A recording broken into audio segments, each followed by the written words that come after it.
Boarding looked like a ton of fun, being active, being out on the water. This has something to do with this topic. The American Medical Association declaring obesity a disease late last week. It has created a lot of discussion as to what this involves, the outtake on what people's thoughts are with this, and so we have opened it up to our panel this morning on Top Talkers. Alison, Sandor joining us, Michael O'Byrne, and John Brenner. There are so many different ways to go and hit this topic. What was your first reaction on actually just hearing the reference that obesity was now being viewed as a disease? I think that's ridiculous, absolutely ridiculous. I'll be the first to tell you that it is not easy to lose weight. I was a really chubby teenager. It wasn't easy. But obesity is not a disease. Heart problems, that's a disease. That's something you can't control necessarily. And I know there's some people who do have genes that make it even more difficult to lose weight, but I wouldn't classify it as a disease. Michael? It didn't surprise me that they classified it as a disease. I kind of believed it was only a matter of time. This is a really sensitive subject because you don't want to offend people who are overweight, and I know a lot of people who are overweight that are in far better shape than I'm in. But somewhere down the line, it's going to catch up with you, because the studies have shown that if you carry a lot of weight, especially in certain areas, in men, for example, it's really, really hard on your heart. It's going to be hard on your joints. It's going to be hard on so many parts of you. You're going to cost the system a lot of money. You might shorten your life. You're going to affect the quality of your life, which affects all the people around you. So it doesn't surprise me. I think it targets a large group, but there's also a small group of people that are in far better shape than many of us, but they're large people. John? What was the megatonnage, by the way, in order to be classified as being obese? Did they give a I think figure? it was based on the body index. I believe, you know, like so your weight over height. I mean, you're looking at these numbers that vary for so many different people. Weight, height, and age. Yeah. It's a combination of the three. I agree it's a problem. I mean, but I don't necessarily think it's a disease.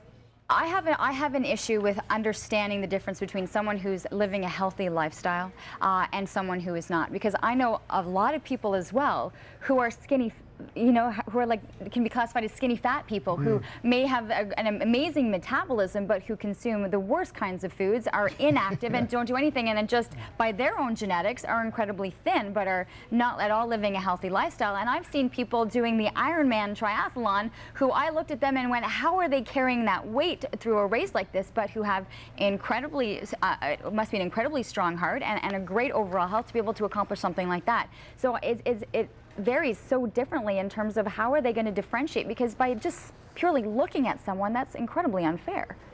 Well, I think what happens if you categorize obesity as a disease, then you're going to trigger a number of things, including a full-scale war by public health departments to combat this. And so now we're getting into a whole different scheme of things that includes the spending of a lot of public money. Now, we talk about how much public money is spent to deal with the health problems associated with obesity. But my concern now is that if it becomes a disease, then all of a sudden we've basically, we're ringing the dinner bell for the pharmaceutical industry to come in with all kinds of neat, new, nifty, and expensive ways to, hey, we know that people are tired, it's a hurly-burly rush society today, maybe don't always have time to exercise.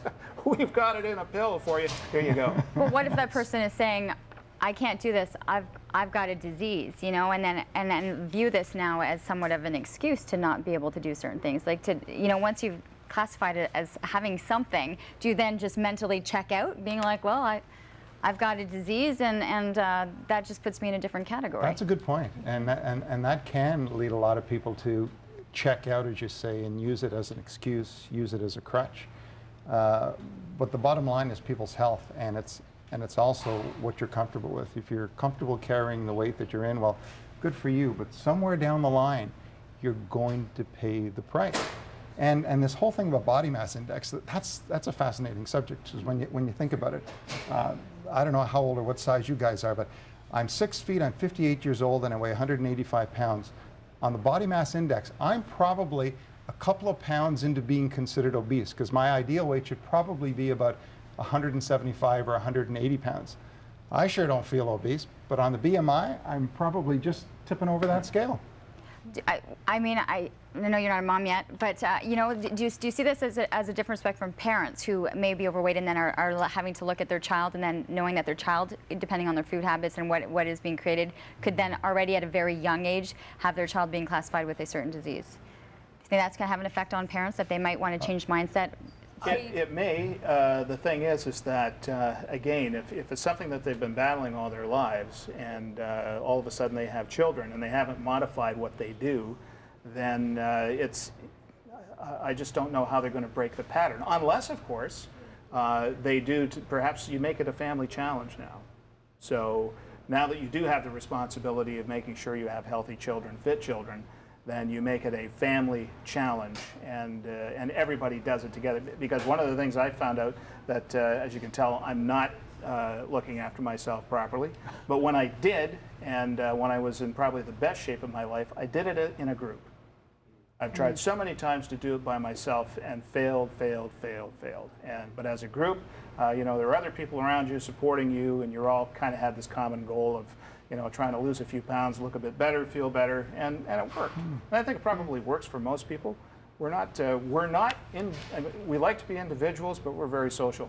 I'm wondering if this is just the latest sort of ploy. I mean, we've seen cities come down, including the city of Ottawa, with their healthy eating campaign, healthy living campaign, and they've been throwing this out at us for years. They've been going to schools, they've been changing the things in the cafeterias, and this has been prevalent for years. And I'm not sure that labeling fatness a disease is going to be any sort of kickstart for people to change their habits. Other than heading into an appointment and having to fill out a survey and then a list of diseases or things affected, and then all of a sudden you're having to check something off. It's a remarkable subject. It's interesting to see what they are doing with this war on obesity, as the Americans are calling it. Let us know your say. Send us a note on Facebook, Twitter. Get in on the discussion. Thanks a lot to our panel once again.